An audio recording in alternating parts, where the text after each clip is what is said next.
2 sénateurs américains du cercle rapproché des conseillers de Trump partagent leurs connaissances d'initiés sur ce qui s'est passé avec les membres de la délégation russe.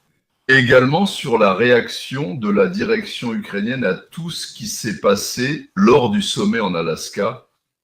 Que pensent les Américains ? Que les armes américaines arriveront toujours en Ukraine, assurant à l'armée ukrainienne la plus grande puissance en Europe. Des sanctions seront prises avant l'invasion pour dissuader Poutine en cas de récidive.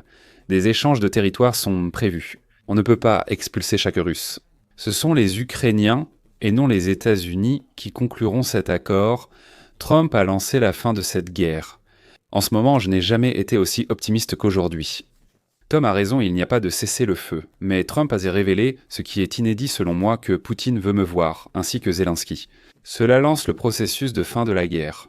Et permettez-moi de vous dire, s'ils se rencontrent vraiment, Trump aussi, il n'y aura pas de fin à cette guerre. Trump écrasera l'économie russe. Actualité. Plus tôt, Poutine a déclaré que Zelensky n'était pas un président légitime, et tant que le gouvernement en Ukraine ne se soumettra pas, lui, Poutine, ne rencontrera personne de ce côté-là. Il y a eu un revirement maintenant. Vous vous souvenez, avant l'Alaska, je vous ai dit que pour la première fois, j'avais créé un rédacteur. J'ai eu l'impression, la sensation que les Russes étaient passés de l'allongement des négociations à une véritable discussion sur les conditions d'une trêve de paix. Revenons en arrière. Sénateur Coton, vous vous souvenez, la Crimée était sous Obama et Biden ? Et quand Poutine a massé des troupes à la frontière ukrainienne, en 2021 des troupes et du matériel militaire, Joe Biden n'a jamais appelé Vladimir Poutine, jamais décroché le téléphone. Vous connaissez sa fameuse phrase « il ne faut pas ». C'est ce qu'a répété Kamala Harris. Et puis, bien sûr, que se passera-t-il si ? Cela dépend, si c'est une petite incursion. Vous savez, Donald Trump s'implique pratiquement dans chaque conflit à travers le monde. Il a expliqué qu'en parlant du commerce avec ces pays, il parle aussi de la paix avec ces pays. En fait, non. Les accords commerciaux influencent bien sûr les États-Unis. La paix mondiale sauve des vies et il semble s'y intéresser fortement. Je doute que de nombreux dirigeants mondiaux veuillent investir leur capital politique là-dedans.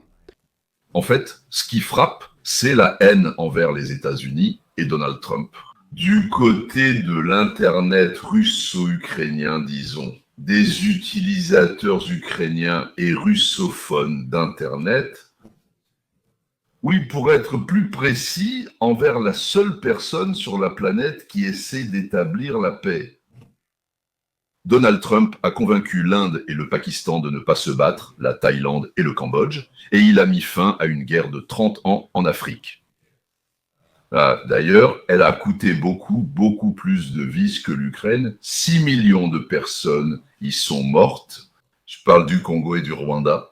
J'ai même amené l'Arménie et l'Azerbaïdjan aux États-Unis et je les ai convaincus d'arrêter de s'entretuer, ce qu'ils faisaient avec de courtes pauses depuis plusieurs centaines d'années. Et ils ont tous entendu ce qu'on leur disait.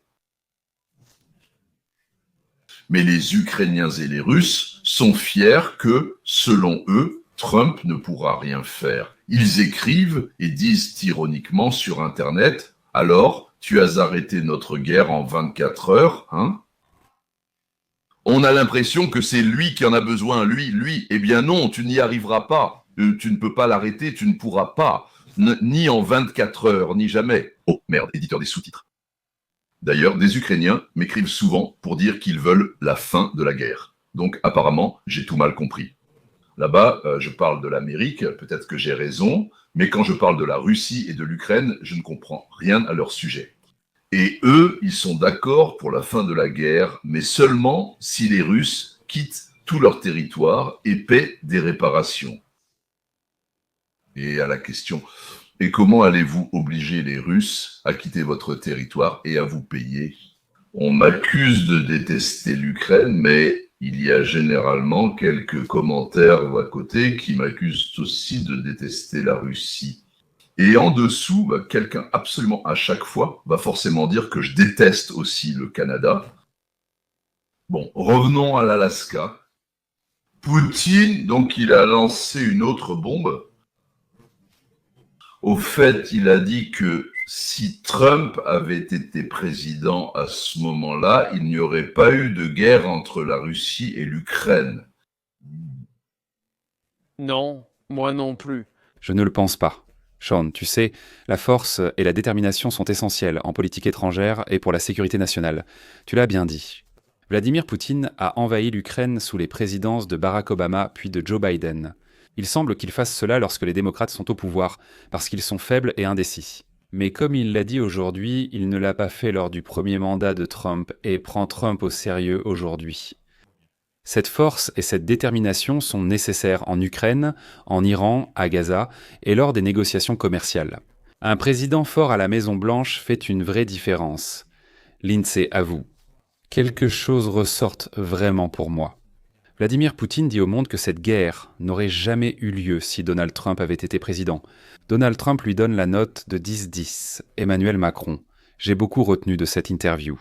Vos pensées, tout d'abord, vous savez, pour moi, vraiment, honnêtement, peu importe, je blâme Poutine plus que quiconque pour le début de la guerre. Je veux clarifier cela. Mais je n'ai jamais eu autant d'espoir que cette guerre puisse finir honnêtement et équitablement qu'en ce moment. Les nouvelles que vous avez annoncées dans cette interview sont incroyables pour moi. Le président Trump a dit que Poutine voulait qu'il rencontre Zelensky, que Poutine est maintenant apparemment d'accord pour une rencontre à 3 entre Poutine, Zelensky et Trump. C'est la plus grande réussite de la soirée, je n'avais jamais entendu cela auparavant. Si nous avons cette rencontre, je pense que la guerre se terminera honnêtement et équitablement avant Noël, bien avant Noël. Si cette rencontre n'a pas lieu, alors je pense que Trump devra à nouveau appliquer de sérieuses conséquences contre Poutine et ceux qui achètent son pétrole et son gaz. Après la rencontre, Trump a dit qu'il était satisfait des résultats et qu'il leur donnait la note de 10 sur 10. La suite, ce sont ces mots. C'est-à-dire qu'il y a eu un certain changement à huis clos, apparemment des modifications. Eh bien, il n'y a pas eu de trêve ni d'engagement là-bas. Mais à propos de quelque chose, assis dans la voiture, en tête-à-tête, Trump et Poutine sont tombés d'accord. Suite. Alors, ils se sont dit quelque chose peut-être sur la paix ou peut-être spécifiquement sur la Chine. Suite, le rédacteur des sous-titres n'aurait pas dû entendre cela. Le reste était pareil, Kulaïkova. Eh bien, si l'on en croit ces gars-là, je parle des sénateurs, alors quelque chose commence ou va bientôt commencer à se passer, peut-être que nous ne le remarquerons pas, ou peut-être que nous le remarquerons. Ou peut-être que Trump a dit d'excellents résultats, 10 sur 10, juste pour que la Chine s'inquiète. Encore une fois, on n'a pas été informé, voilà. Ils disent A, accord pour une rencontre. B, Trump. Arbar le Grand, là-bas, Arbar Gadol, et sous lui, il n'y aurait pas eu des millions de morts et la destruction du pays qu'est l'Ukraine. Oui, Sean, je suis d'accord. Cette rencontre entre Trump, Poutine et Zelensky sera très importante. Aucun cessez-le-feu n'a été conclu aujourd'hui lors de cette rencontre. Je pense aussi que le président Trump a défendu fermement les intérêts des États-Unis, ainsi que de nos alliés en Europe et en Ukraine. Cela contraste par exemple avec le sommet Biden-Poutine à l'été 2021. Seulement 2 mois plus tard, nous avons vu la chute de Kaboul, puis 2 mois après cela, nous avons vu Vladimir Poutine commencer à masser des troupes à la frontière avec l'Ukraine. C'est une recherche ? Trump pense qu'il veut que l'Europe soit embourbée dans la guerre autant que possible, aussi longtemps que possible. D'ailleurs, je n'en suis pas sûr, mais écoutons.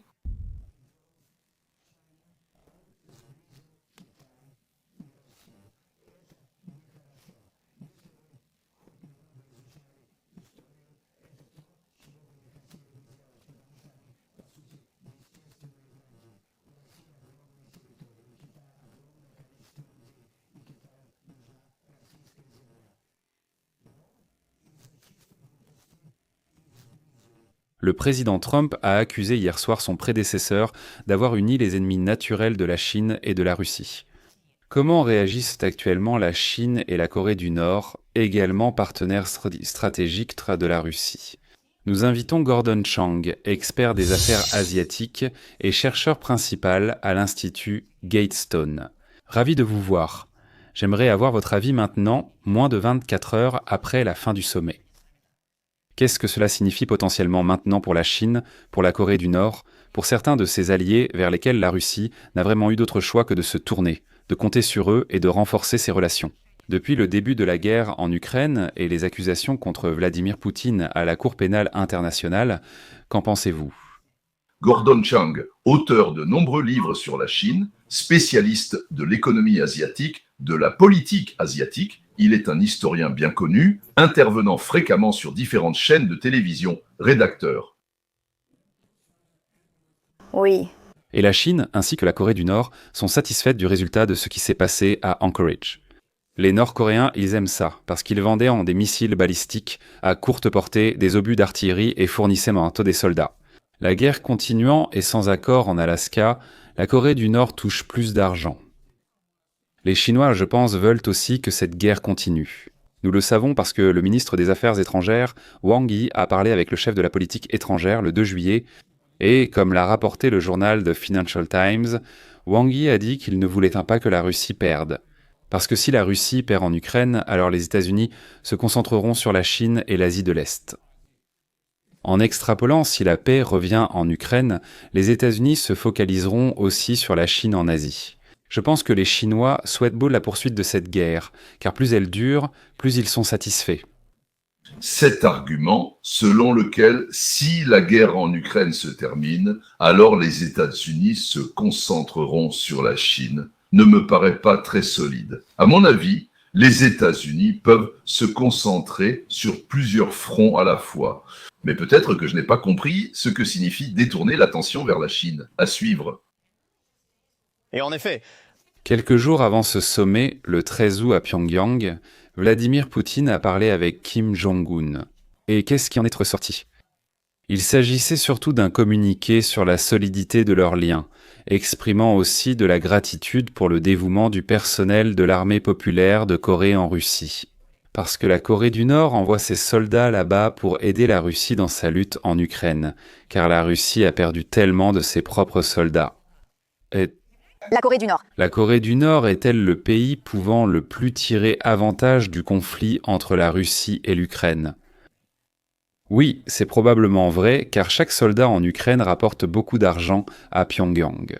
C'est peut-être 1 200 $ par mois, ou un montant similaire. Il y a 12 800 soldats dans le premier contingent. On parle de 30 000 soldats nord-coréens supplémentaires envoyés en Ukraine, et il pourrait même y en avoir plus. Donc en réalité, il s'agit d'une implication significative des troupes nord-coréennes sur le front. Et ils seront très efficaces, comme l'a fait Vladimir Poutine. Il a remercié Kim Chen-han car les Nord-Coréens ont expulsé les Ukrainiens de Koursk. Et c'était important pour la Russie, en fait parce que les Russes voulaient récupérer tout leur territoire après cette offensive de l'année dernière. L'une des conséquences majeures évoquées par le président en punissant la Russie est l'impact économique des sanctions. Cela peut avoir un impact sur d'autres pays, comme l'Inde et la Chine. Votre remarque sur la Chine était vraiment pertinente. Le président Trump a déclaré cela hier soir à Shonhanhanit sur la Chine et ses conséquences à court terme. Écoutez, à cause de ce qui s'est passé aujourd'hui, je pense que je n'ai pas besoin d'y penser. Je devrais peut-être y penser dans 2 ou 3 semaines, mais pour l'instant ce n'était pas nécessaire. Je pense que, vous savez, la réunion s'est très bien passée. Pour l'instant, nous n'allons pas changer les droits de douane pour la Chine, a déclaré Trump en commentant les achats de pétrole russe. Parce que quelque chose de positif s'est produit entre les États-Unis et la Russie, et la tâche de Trump, comme il l'a lui-même dit, c'est de détacher la Russie de la Chine. Alors, peut-être que Gordon a raison en disant que les relations des États-Unis avec la Chine dépendent en quelque sorte de la situation en Ukraine. En même temps, Trump a fait savoir à la Chine et à l'Inde que Poutine avait fait quelque chose de positif, et donc, tant que Poutine se comporte bien, ni l'Inde ni la Chine ne seront touchés ou punis. Bien sûr, c'est quelque chose de frappant. Le jeu politico-économique est presque pareil. C'est intéressant que Les dames à 100 cases. je pense que le président Trump devrait Imposer des tarifs à la Chine et les augmenter pour l'Inde en raison de l'achat de pétrole russe. Il doit également rendre les sanctions contre la Russie plus strictes, et la raison en est qu'il doit donner une incitation à la Russie, à l'Inde et à la Chine pour qu'elles agissent de manière constructive. Actuellement, ils ne le font pas. Sauf qu'en Inde, le tarif est de 25% et que des sanctions visent la Russie. Mais il doit montrer à tous ces pays la puissance des États-Unis. Et d'ailleurs, la Chine, les Chinois regardent fort maintenant les tarifs américains sur l'Inde pour l'achat de pétrole russe et ils savent ce qu'eux-mêmes achètent du pétrole russe et ne sont pas soumis à ces tarifs. Et cela signifie que Pékin pense qu'il a le contrôle sur Trump. Maintenant, Trump ne pense pas ainsi. Je pense que les Chinois se trompent. Mais la façon dont pensent les Chinois est très importante, car cela les pousse à agir. Nous devons leur prouver que les États-Unis dominent, pas les Chinois. Je ne suis pas d'accord avec Gordon Cheng sur qui contrôle qui, mais peut-être qu'en tant qu'expert de la Chine, il sait comment il pense. Du genre, si on ne nous punit pas, ça veut dire qu'on a peur de nous. C'est peut-être le cas aussi. En général, les voyous, les bandits pensent comme ça. Concernant le sommet, il s'est quand même passé quelque chose parce que Zelensky se rend à Washington. Le président ukrainien, Volodymyr Zelensky, et le président Trump ont confirmé que Zelensky ira lundi à la Maison-Blanche pour une rencontre dans le bureau ovale. Les deux dirigeants ont eu de longues conversations téléphoniques tard après le sommet historique avec Vladimir Poutine. Oui, Zelensky déclare avoir reçu des signaux positifs des États-Unis concernant la garantie de sécurité pour le pays. C'est exact, et cela se produit après que Trump et Poutine se sont rencontrés hier en Alaska pour des négociations en face à face très rares. Je vous ai interrompu pour dire « Regardez ces visages ». On dirait les visages de personnes qui sont parvenues à un accord et ont atteint leurs objectifs. Puis il a publié ce matin sur Truth Social, déclarant, je cite, « Tout le monde a décidé que la meilleure façon de mettre fin à cette horrible guerre entre la Russie et l'Ukraine, c'est de passer directement à un accord de paix, et non à un simple cessez-le-feu, qui souvent ne tient pas. » Rebecca Caster nous rejoint en direct de Washington avec les dernières infos sur le sommet. Bonjour Rebecca. Charlie, bonjour. Trump partage très peu de détails sur ce qu'il a parlé avec Poutine pour préserver l'accord en cours. Tout a commencé hier avec le survol de bombardiers B-2 et de chasseurs au-dessus des dirigeants mondiaux sur la piste d'atterrissage en Alaska. Une occasion pour les États-Unis de montrer notre puissance militaire. Poutine et le président Trump se sont rencontrés pendant environ 3 heures et disent que sur de nombreuses questions concernant l'Ukraine, un accord a été trouvé. Mais ils ne sont pas encore finalisés. Cependant, Poutine a fait cet aveu surprenant aujourd'hui lorsque le président Trump a déclaré que si c'était lui qui avait été président à l'époque, il n'y aurait pas eu de guerre. Et j'en suis tout à fait certain. Je peux le confirmer. Je pense qu'en général, le président Trump et moi avons établi un très bon contact professionnel et de confiance. Trump a réagi à l'aveu de Poutine en déclarant « J'étais heureux d'entendre qu'avec moi, président, cette guerre n'aurait pas eu lieu. Je vois, tout le monde dit que c'est la pire situation depuis la Seconde Guerre mondiale. Il n'y a vraiment rien de comparable. Nous avons eu une très bonne réunion aujourd'hui où de nombreux sujets ont été abordés. » La stratégie de Poutine apparaît quand Trump affirme à Brett Baer de Fox que Xi Jinping lui a promis de ne pas envahir Taïwan durant son mandat. Bien qu'un accord de paix sur l'Ukraine n'ait pas encore été conclu, certains législateurs plaident déjà pour que Trump reçoive le prix Nobel de la paix.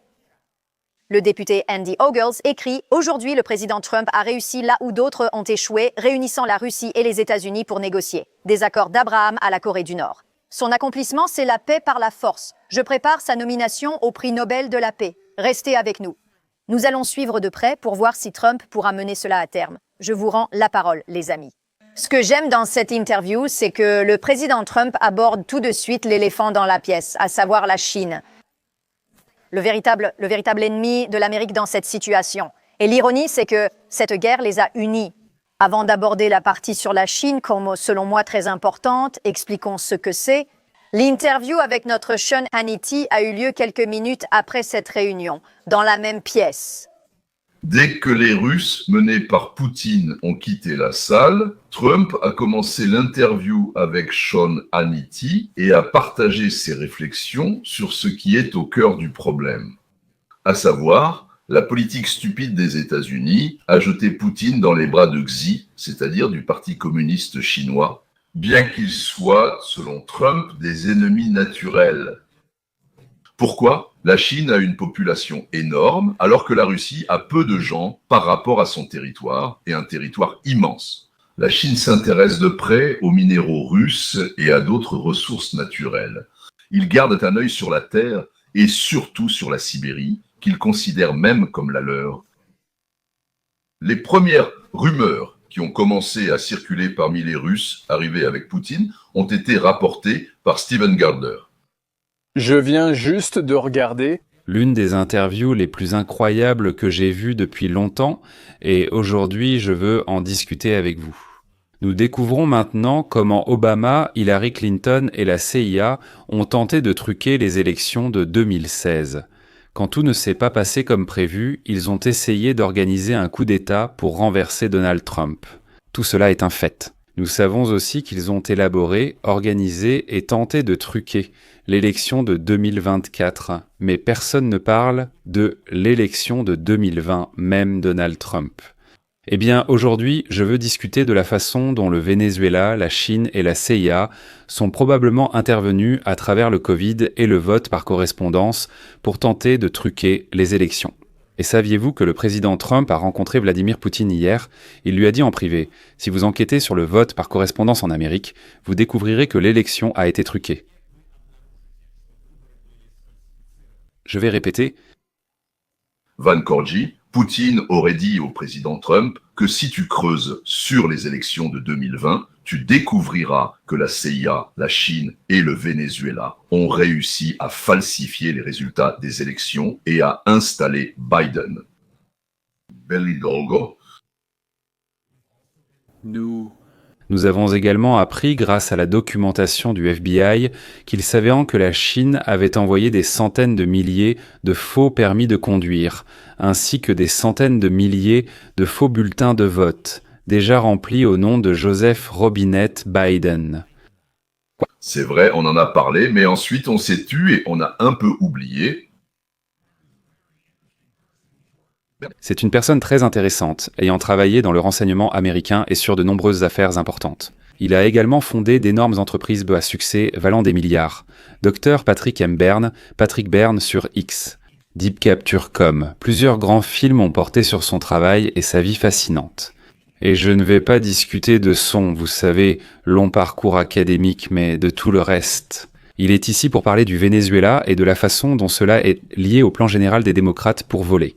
Et comment cela est lié au charcutage électoral, au redécoupage des circonscriptions, au groupe de travail de Trump sur l'intégrité des élections. Bien sûr, tout ce qu'il a révélé lorsque les élections de 2020 ont été volées est maintenant confirmé et prouvé comme étant juste. Donc tout cela est lié. Et vous affirmez constamment que le Venezuela est un nœud clé où les Chinois, avec les organisations non gouvernementales américaines et Soros, font tout cela.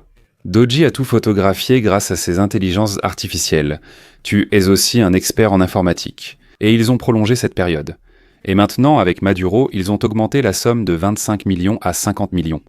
Pour les non-initiés, le FBI a annoncé qu'il paierait 50 millions de dollars, je répète, 50 millions de dollars à celui qui les guidera, qui aidera à arrêter, ni plus ni moins, que le dirigeant d'un État souverain, le Venezuela. Je n'ai jamais entendu ça de ma vie, honnêtement. Selon le FBI, Maduro est à la tête d'un cartel qui importe de la cocaïne au fentanyl aux États-Unis d'Amérique. Oleg Jones, je dirais, est le chercheur le plus célèbre au monde sur toutes sortes de théories du complot. Eh bien, comme on les appelle, c'est-à-dire tous, pour ainsi dire, toutes ces rumeurs étranges et tout le reste, il a une réputation scandaleuse. La presse répète sans cesse qu'il ment et trompe. Mais jusqu'ici, personne n'a pu prouver au tribunal qu'il a trompé ou falsifié quoi que ce soit. Autrement dit, il a une mauvaise réputation, surtout à cause de la presse qui ne l'apprécie pas. Il a un milliardaire à son interview, lui aussi avec une réputation scandaleuse, donc Patrick Byrne. Les Américains doivent vraiment commencer à étudier le Venezuela. Cette histoire restera longtemps à la une de notre journal. 3 infos essentielles sur le Venezuela. Le gouvernement est un cartel. Au Venezuela, on l'appelle la mafia des généralissimes, ou cartel de los soles, car les généraux portent un soleil sur l'épaule. Donc la mafia, c'est le gouvernement.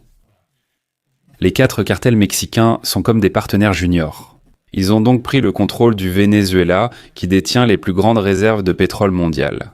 Que feriez-vous si vous vouliez les voler ? C'est exactement ce qu'ils ont fait. Ils ont pillé, ils ont nationalisé l'industrie pétrolière pour ensuite piller 4 000 milliards de dollars, ce qu'ils ont effectivement fait. Ils ont aussi pris le contrôle des systèmes électoraux en instaurant un système informatisé leur permettant d'intervenir et de conserver le pouvoir. Ce système électoral informatisé, importé en Amérique sous le nom de Smartmatic, s'est ensuite diffusé mondialement. Et 72 pays l'ont utilisé et ont manipulé les élections. Je connais des personnes qui y ont participé. J'ai passé les 3 dernières années à l'étranger à retrouver des personnes impliquées dans cela. 72 pays ont vu leurs élections renversées. Le plus effrayant, comme je l'ai dit plus tôt dans votre émission, c'est que la chaîne de commandement était le Venezuela, l'Iran et la Chine. Et c'est vrai qu'en 2007, le Venezuela a ouvert des portes dérobées dans le système électoral américain. Et nous avons des témoins de tout cela. Mais ce qui est vraiment important, et nous l'avons appris seulement ces dernières semaines, grâce au travail d'Elon Musk, nous avons trouvé tout un tas de financements. La direction de la CIA collabore avec la Chine. Et si vous montrez le premier graphique, pas celui-ci, mais l'autre. Le premier graphique, oui. Non, l'autre, désolé. L'autre. À Arlington, en Virginie, une organisation à but non lucratif nommée Centre pour le progrès, les élections et les systèmes politiques, Centre pour le progrès, les élections et les systèmes de politique, existe. Par George Soros. C'est depuis 2009, depuis qu'Obama est arrivé au pouvoir, avec l'agence United States Agency for International Development. Tout le monde sait que l'United States Agency for International Development couvre la CIA, ce n'est même pas discuté. Il y a les États-Unis, la couverture de la CIA et la société ouverte de Soros. Et ensuite, leur mission consistait à dépenser des milliards pour aider d'autres pays à moderniser leurs élections. Que signifie installer Smartmatic ? Et si vous passez à la page suivante, vous verrez le graphique suivant. Vous verrez 26 pays où la CIA et l'United States Agency for International Development ont installé cela. Publiez ceci sur votre site web. De Kenya à la Belgique et au Royaume-Uni, 70% des votes sont comptés en Europe. Oui les gars, transmettez ça à Ben, Warren ou Louis, et qu'ils tweetent une alerte urgente. L'enquête de Dodge révèle que la CIA, l'United States Agency for International Development et la fondation Open Society de Soros dirigent un système de contrôle de la fraude électorale en Chine et au Venezuela. Oui, bien dit, d'accord. Alors, George Soros, la CIA et la Chine prennent tout cet argent des contribuables américains. Et ils vont dans ces pays et disent « Laissez-nous mettre à jour gratuitement vos systèmes électoraux ». En réalité, ils permettaient à George Soros, à l'United States Agency for International Development, à la Chine et à la CIA de contrôler les élections dans le monde entier. C'est une technologie incroyable dont nous avons parlé, impliquant la Chine dans le coup d'État de 2020. Oui, il l'était, le système a été utilisé, c'était le sommet de la CIA, par le financement et par les gens de George Soros. Cette technologie est diffusée dans 26 pays. Disons, si c'est vrai, c'est clair. Un moyen facile de placer ces gens partout dans le monde. Et maintenant, nous apprenons, grâce aux documents de Tulsi Gabbard, il y a 3 semaines que, en effet, la CIA travaillait avec la Chine pour dissimuler le vol des élections de 2020 et qu'ils collaboraient avec eux à cette fin. Tout le monde cherchait la Russie, n'est-ce pas ? Eh bien, ce rapport a finalement été publié et rendu public le 7 janvier. Et qu'a dit ce rapport ? Que la Chine a influencé nos élections, que la Chine a envoyé des bulletins de vote, que la Chine a essayé de truquer les résultats en faveur de Joe Biden. D'accord. Donc, pour que cela ait plus de sens, vous vous souvenez qu'on nous disait que le Covid était un virus naturel qui était passé des chauves-souris aux humains ? Et puis il s'est avéré que c'était les fonds des contribuables américains via le Dr Fauci qui finançait ce virus qui a tué des millions de personnes avec un gain de fonction. C'est vrai ? Maintenant, nous découvrons que ce sont nos propres fonds que la CIA et George Soros utilisent pour truquer les élections partout dans le monde et même ici, en Amérique. D'après les documents précédemment obtenus par Patrick et maintenant les documents de confirmation rendus publics, il est clair que la Chine a, en collaborant avec Soros et la CIA, a tenté de se débarrasser de Trump en 2020 et 2024, c'est clair. Enfin, assez d'élites américaines sont sorties du mode survie. Et la Silicon Valley a dit « Non, la Chine prend le dessus et va gagner la course à l'intelligence artificielle. Nous devons le faire pour notre propre survie. » Donc assez d'élites ont soutenu Trump, non pas parce qu'elles adhèrent à l'Amérique d'abord ou à ses actions, mais elles savaient que les communistes chinois les avaient en dépassé, donc c'était du désespoir. C'est pourquoi vous voyez les hésitations et les oscillations qui se produisent, d'accord ? Une autre chose que la plupart des gens ne savent pas, c'est que les démocrates disent pendant que Donald Trump va parler avec Poutine. Je n'arrive pas à croire que Trump va saluer Poutine. Allez, George Bush l'a fait, Biden l'a fait, Trump l'a fait, Obama l'a fait. Alors calmez-vous. Ce que Trump essaie de faire maintenant, en plus de mettre fin à la guerre et à toutes les morts des Ukrainiens, c'est qu'il essaye de détacher économiquement et financièrement la Russie de la Chine. L'Amérique reste dominante en ayant la Russie de notre côté, les ressources de la Russie de notre côté. La Chine s'infiltre et domine presque partout. Et c'est une bataille en coulisses. C'est pourquoi ils essaient de tuer nos gens avec du fentanyl, ils envoient encore tous ces hommes en âge d'être appelés sous les drapeaux, ils infiltrent dans nos universités, ils ont leur propre police privée aux États-Unis, ils essaient de s'infiltrer chez nous. Et la Chine savait qu'à travers Biden, il pourrait avancer. Comme un fou, Trump essaie maintenant d'annuler tout cela et de le jeter à la poubelle. D'accord, tout cela a du sens. Trump essaie de couper l'influence des communistes chinois. Ils ont assez d'informations pour accuser la moitié des démocrates. John David Vance a déclaré hier « Non, il y a plein d'accusations contre l'équipe du coup d'État d'Obama. Ils avancent, nous devons le faire aussi. » Je veux dire, ce n'est plus comme il y a 8 ans, quand Trump faisait peur ou avait des agents. Maintenant, ils savent qu'ils doivent le faire. Il n'y aura pas de vice-président opposé, sinon des accusations surgiront. À mon avis, cela ne garantit rien, mais ils essaient clairement. Ne soyez pas en désaccord, car je ne vous en ai pas parlé. Quel mot ? À propos d'un complot en vue d'une rébellion, d'un groupe de lutte contre la trahison, puis d'un autre groupe de lutte contre l'armement du gouvernement. Et maintenant, enfin, tous ces grands jurys ont été créés non seulement pour le gouvernement, mais maintenant nous avons vraiment, vous savez, de vraies affaires, de vrais grands jurys et des commissions. Quoi ? Vous entendez ? Moi. Tout d'abord, je précise que je ne fais pas secrètement partie de cette administration. Ils me tiennent à distance, personne ne sait quoi faire de moi. Je connais beaucoup de gens informés, donc je sais ce qui se passe. Et je peux vous dire que Trump a essayé de s'en occuper dès mars, et il a signé les bons décrets. Et l'État profond l'a empêché, pendant environ 2 mois, de faire le moindre progrès. Finalement, Toole a appelé Tulsi, puis Pem Bondi s'est laissé arrêter. Tulsi a pris le relais et je ne suis pas sûr, mais Pem était présente. Elle a fait avancer l'affaire. Elle est formidable. Et désormais, nous avons tout.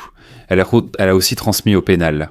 Et maintenant, c'est simple. J'entends que Trump, comme vous l'avez dit plus tôt, c'est comme si votre tête avait explosé. J'entends qu'il est vraiment en colère. Maintenant, il sait à 100% qu'il a été trompé, privé du plus grand prix de l'histoire il y a 4 ans.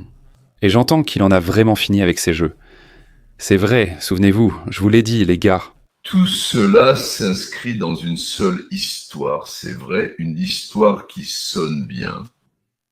La Chine, les mondialistes, Soros, la CIA, le FBI, les principaux démocrates américains se sont unis pour empêcher le pouvoir de passer aux antimondialistes, enfin, à l'autre camp.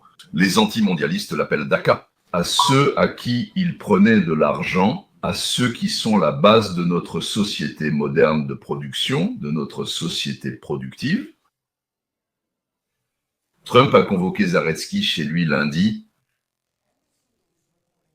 NBC News annonce que le président ukrainien Volodymyr Zelensky rencontrera lundi le président Trump à la Maison-Blanche pour discuter de la fin de la guerre. Zelensky appelle également à la conclusion d'un accord de paix solide, insistant sur le fait qu'un cessez-le-feu entre la Russie et l'Ukraine ne fonctionnera pas. Le président Trump a déclaré à Fox News ce matin qu'une rencontre entre Poutine et Zelensky serait organisée par les deux pays dans les prochains mois. Alors nous avons des mises à jour importantes pour vous aujourd'hui. Aujourd'hui, seulement 24 heures après le sommet pour la paix en Alaska. Parce que d'un côté, ce lundi, Zelensky d'Ukraine va se rendre dans le bureau ovale pour recevoir un compte-rendu de Trump sur ce qui s'est passé. Voici ce sur quoi nous nous sommes mis d'accord. Êtes-vous d'accord avec cela? L'acceptez-vous pour la suite? Bien que, comme vous pouviez probablement vous y attendre, étant donné comment cela s'est passé la dernière fois, cela n'a pas été sans son lot de drames. Parce que selon Axios, 2 dirigeants mondiaux ont eu, je cite, une conversation téléphonique difficile, qui a duré environ 1h30. Et bien sûr, nous ne savons pas tout ce qui a été dit lors de cet échange. Mais je pense que la question que nous nous posons tous, et que le monde entier attend lundi, c'est de savoir si Zelensky est maintenant vraiment sérieux, et s'il va agir concrètement. N'est-ce pas? Va-t-il vraiment essayer de promouvoir la paix, ou va-t-il continuer à vivre dans une illusion où il exige tout? C'est ça, il veut récupérer ses frontières de 2014, il veut ceci, il veut cela, il veut toutes les garanties de sécurité possibles. En réalité, comme l'a dit Donald Trump, peu importe la date, tu n'as aucun atout. Que fais-tu vraiment? Jusqu'ici, il était évident que Volodymyr Zelensky ne cherchait pas vraiment la paix. Mais y a-t-il des signes? Verrons-nous des signes? Avons-nous vu jusqu'à présent des signes que peut-être la façon de penser, l'approche de Volodymyr Zelensky commence à changer? Il y a beaucoup de pessimisme car c'est Volodymyr Zelensky. Peut-on vraiment lui faire confiance? Mais dans la vidéo d'aujourd'hui, je veux aussi vous présenter peut-être les raisons pour lesquelles il pourrait y avoir des signes positifs dans cette direction. N'est-ce pas? Zelensky, bien qu'il soit responsable de son comportement compliqué, modifie une partie de sa rhétorique, notamment en évitant d'évoquer l'aspect territorial des négociations. Nous allons analyser cela pour vous. Première question, Zelensky va-t-il enfin agir selon la réalité? Bien sûr, une autre question, les rires principaux cesseront-ils un jour? Je pense que nous connaissons la réponse à cela. Mais je veux aussi vous signaler comment, apparemment, ils commencent maintenant, je pense qu'on peut le dire, à se confronter à la réalité. Le récit qu'ils ont promu hier, selon lequel Trump a été complètement écrasé. Évidemment, une défaite totale. Aucun accord, échec total, sans preuve car les détails ne sont pas publics. Ils se concentrent sur des détails insignifiants, comme les 2 dirigeants marchant sur le tapis rouge et Poutine parlant en premier. Ainsi, c'était une défaite totale pour Trump dans toute cette affaire. Alors, voici la position de la majorité des Américains. Nous voulons voir si la direction de l'Ukraine comprend qu'elle ne peut rien faire contre la Russie toute seule. Et deuxièmement, personne ne leur doit rien, qu'ils le comprennent ou non. Donc, soit vous commencez des négociations en vous basant sur la situation réelle, soit vous pouvez aller vous faire voir. Je suis vraiment... Je pense toujours que s'il y avait peu de détails dans les discours après la rencontre et qu'ils ne répondaient maintenant pas à la presse, c'est pour une raison précise. Il y a eu des avancées lors de la rencontre entre Trump et Poutine, mais aucun accord final n'a été conclu. C'est surtout parce que, s'ils avaient révélé ces détails à la presse avant que Trump ne parle à Zelensky ou n'aille à l'OTAN. Bien sûr, avant un accord final, les médias font ce qu'ils veulent de l'information. Nous connaissons l'ordre du jour. Ils tenteront de faire échouer les négociations de paix en Amérique et en Europe, provoquant un scandale médiatique mondial très négatif. Ils diront que Trump cède à la Russie, etc. Et le but de tout cela est d'influencer à la fois l'opinion publique, mais aussi la vie de Zelensky et des dirigeantes de l'OTAN afin qu'ils n'acceptent pas l'accord. Et bien sûr, pourquoi en est-il ainsi? Parce que tout d'abord, les médias sont clairement opposés à Trump. Ce n'est pas une nouveauté. Mais deuxièmement, il convient de noter que les médias d'entreprise de l'establishment représentent également ce même parti unique belliciste qui a permis à cette situation de s'éterniser. Et de toute évidence, ils ne veulent pas que cette guerre se termine. Ils ne veulent pas la paix et essaient donc activement de faire échouer ces négociations de paix. Et peut-être qu'il y a une grande question sur laquelle vous n'êtes pas d'accord. Êtes-vous prêt à le rendre public? Non, je préférerais ne pas le faire. Je pense que quelqu'un le révélera, ils finiront par le savoir. Mais je ne veux pas le faire, je veux voir si on peut régler ça. Eh bien, vous avez entendu cette personne. Bien que, apparemment, selon Cable News Network et les médias, lundi, Zelensky va se rendre à la Maison-Blanche pour ne rien dire. Où vont-ils parler de la météo? Parce que, encore une fois, d'après eux, il n'y a eu aucun progrès. Nous n'avançons pas du tout là-dessus. Zelensky et Trump ont annoncé une prochaine rencontre après un appel entre Trump, le président ukrainien et des dirigeants de l'OTAN. Évidemment, ils étaient à ce là aussi. Parce que les pays de l'Union européenne, bien qu'ils n'aient rien apporté à cette guerre, disaient « Pourquoi ne nous incluez-vous pas dans les négociations de paix ?» Je pense qu'ils ont eu ce qu'ils voulaient. Voici ce qui s'est passé. Donc tout d'abord, l'appel a duré plus d'1 heure et demie et la citation n'a pas été facile. D'après une source proche de la Maison-Blanche, la rencontre aura lieu 6 mois après leur réunion désastreuse de février dans le bureau ovale, ce qui soulève à nouveau la question. Cela se déroulera-t-il comme la dernière fois ? Je suis certain que nous nous en souvenons tous. Je parle d'une diplomatie pour stopper la destruction de votre pays. Mais il a refusé. Monsieur le Président, avec tout le respect, je trouve irrespectueux de votre part de venir dans le bureau ovale pour en discuter devant les médias américains. En ce moment même, vous envoyez des conscrits en première ligne parce que vous avez des problèmes d'effectifs. Vous devriez remercier le Président pour avoir tenté d'y mettre fin. Vous avez voulu venir en Ukraine pour expliquer nos problèmes. En réalité, j'ai regardé et j'ai vu des histoires et je sais ce qui se passe quand vous amenez des gens, vous leur organisez une tournée de propagande. Monsieur le Président, n'êtes-vous pas d'accord sur le fait que vous avez eu des difficultés à recruter des gens dans votre armée ? Nous avons des problèmes. Vous croyez que je vais répondre ? Venir dans le bureau ovale et critiquer l'administration qui tente d'empêcher la destruction de votre pays ? Beaucoup de questions. Commençons par le début. Tout d'abord, pendant la guerre, tout le monde a des problèmes, même vous. Vous avez un bel océan et même si vous ne le ressentez pas maintenant, vous le sentirez plus tard. Dieu bénira cela ou non, il les bénira tous deux. Mais vous ne connaissez pas les Américains. Ne nous dites pas ce que nous allons ressentir, nous cherchons à résoudre le problème, inutile de nous le dire. ressentir. Parce que vous n'êtes pas en position de l'imposer. Souvenez-vous de cela, vous n'êtes pas en position de dicter ce que nous allons ressentir. Très bien, nous sommes Grandia, je vais dire, nous allons nous sentir infinis. En ce moment, nous avons peur. Parfait, on va se retrouver dans une mauvaise situation. Vous jouez à la guerre mondiale, vous jouez avec des interruptions. C'est bon. Vous jouez avec Zernia dans le film, vous jouez dans les jeux du monde de Ponce, vous jouez à des jeux d'argent avec la Troisième Guerre mondiale. Et ce que vous faites est très irrespectueux envers le pays, envers ce pays. Je suis bien plus avec vous que beaucoup ne le disaient. Bien des fois, même nos médias. Vous êtes allé en Pennsylvanie et avez fait campagne pour l'opposition en octobre. Dites quelques mots de remerciement aux États-Unis d'Amérique et au président qui essaie de sauver votre pays. Eh bien, en regardant cela, qui reste totalement d'actualité dans la conversation d'aujourd'hui, je pense que tout d'abord, vous comprenez parfaitement pourquoi. Donald Trump a peu évoqué la question, ni avec Volodymyr Zelensky, ni avec Vladimir Poutine devant les médias. Parce que devinez ce qui arrive, oui, devinez le résultat. Vous vous souvenez du scandale médiatique ? Et oui, cela a évidemment vraiment entravé les négociations de paix. Je veux dire, c'est plus Zelensky qui a commencé que quiconque. Mais nous comprenons quand même le tableau. Mais bien sûr, cela mérite d'être souligné. Et encore une fois, la raison pour laquelle j'ai dit que peut-être je mise sur trop de choses, peut-être que je mise sur le fait que Zelensky sera raisonnable parce qu'il ne l'a pas été jusqu'à présent. Pourquoi Zelensky aurait-il pu être différent à l'époque par rapport à maintenant ? Messieurs, même ceux qui pensent que Zelensky s'est bien comporté et soi-disant qu'il a montré quelque chose à Trump là-bas et à Vansoukouskin, Mermatkine, Kouz, je veux vous demander, est-ce que c'est ce que Zelensky a fait ?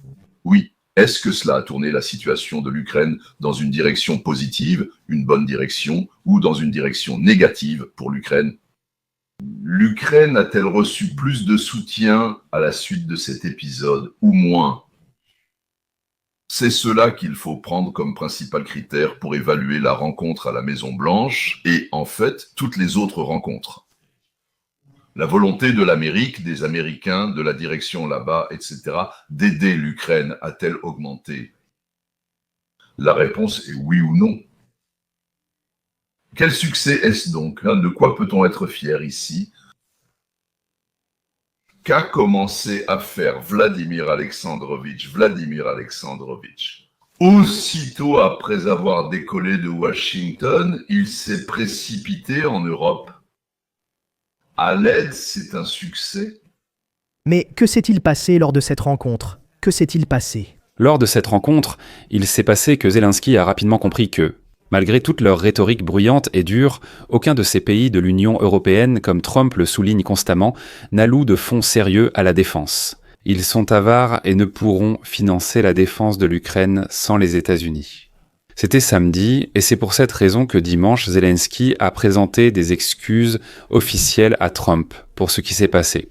Comme je le répète souvent, il avait tort. Il affirmait « Nous voulons tout, nous ne céderons rien, bien que la Russie occupe déjà une partie du territoire. » Ensuite, la Russie doit partir et nous rendre la Crimée, annexée en 2014. Et vous savez, malgré ce que dit Donald Trump, nous n'avons pas de carte. Dans cette guerre, nous voulons tout. Eh bien, comme vous le verrez, aujourd'hui, Volodymyr Zelensky n'en parle plus, et il n'aborde pas directement la question du territoire. Vladimir Poutine a affirmé aujourd'hui que s'il obtenait la région de Donetsk, il est prêt à arrêter la guerre. Voici tous ces détails. En coulisses, Donald Trump aurait appelé Volodymyr Zelensky depuis l'avion présidentiel en revenant d'Alaska à Washington. Marco Rubio et l'envoyé spécial Steve Witkoff étaient également en ligne. Après une heure de discussion avec Zelensky, les dirigeants du Royaume-Uni, de la France, de l'Ukraine, de l'Allemagne, de l'Italie, de la Finlande, de l'OTAN et de la Commission européenne ont rejoint l'appel. Ils ont encore parlé une demi-heure. Selon une source, Trump a dit à Zelensky et aux dirigeants de l'OTAN que Poutine refusait un cessez-le-feu et jugeait nécessaire un accord global pour finir la guerre. Autrement dit, il ne s'agit pas d'une pause confuse, mais de mettre clairement fin à la guerre. Witkoff a expliqué à Zelensky et aux dirigeants de l'OTAN la position de Poutine sur le territoire et ses offres d'échange. Citator, on avait l'impression qu'en échange du territoire, Poutine acceptait de mettre fin à la guerre et de s'engager à ne plus occuper d'autres territoires en Ukraine, ni attaquer d'autres pays. D'ailleurs, malgré toutes les controverses, cela semble être le résultat final, comme si Poutine allait prendre ce qu'il a actuellement. L'Ukraine conservera ses acquis, et une paix générale s'installera probablement. C'est vrai. Repoussez cela autant que vous voulez, je pense, pour les deux parties. Donald Trump a déclaré à Fox News après le sommet qu'il était d'accord avec Vladimir Poutine sur la plupart des questions, mais pas sur toutes. C'est maintenant au président Zelensky d'agir. Voici ce qui est intéressant. La réaction ukrainienne. Lisez ceci. Évidemment, il ne parle qu'en termes généraux. Ils n'ont jamais eu de plan vraiment concret ou réaliste pour mettre fin à la guerre. Mais voilà pourquoi d'ailleurs ils le veulent. Pourquoi la Russie semble-t-elle rejeter le cessez-le-feu ? Mais en tout cas, citation, l'Ukraine confirme sa volonté de travailler avec le maximum d'efforts pour parvenir à la paix. D'accord, ils l'ont déjà dit à plusieurs reprises.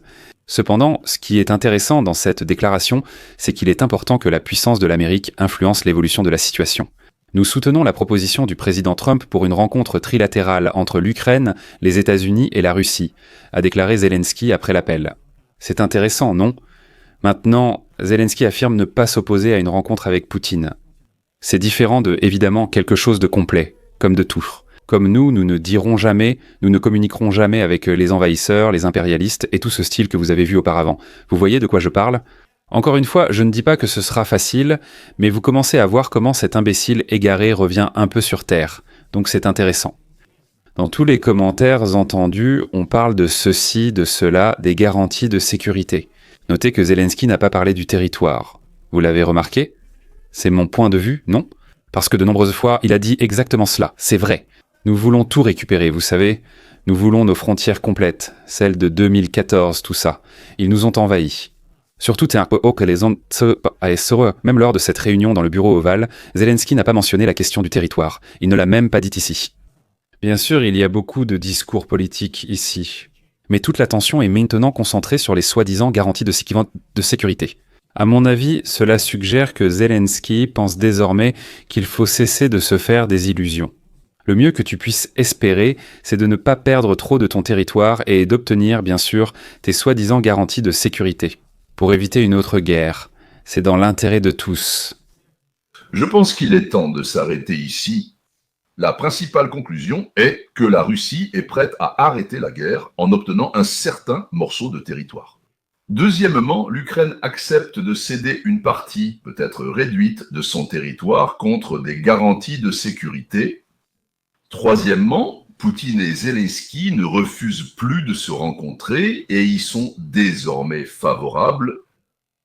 Quatrièmement, l'Union européenne s'est tue concernant l'aide financière à l'Ukraine à la place de l'Amérique dans l'affaire de l'expulsion de la Russie hors des frontières. Eh bien, je comprends que c'est l'année 2014 parce que la Crimée a été annexée à ce moment-là.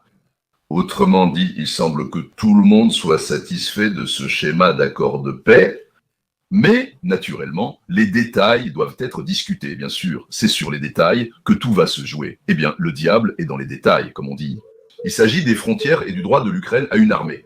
Eh bien, ce qu'on a retiré à l'Allemagne et au Japon après la Seconde Guerre mondiale, les accords de l'Ukraine sur l'entraide avec les pays de l'OTAN, séparément, pour ainsi dire, avec les pays et non avec l'OTAN elle-même. Cela sera discuté. Pendant la discussion, il semble que les partis continueront à se tirer dessus sur le champ de bataille, pas pendant les négociations, mais dans la salle de négociation. Je l'espère vraiment. Voilà, maintenant. Voilà les résultats du sommet en Alaska et les raisons. La presse qui peut influencer le peuple, bavarder et ainsi de suite. Pourquoi les détails ne sont pas divulgués? Voilà, c'est tout pour aujourd'hui. Bon, ce qui se passera demain, nous le saurons demain.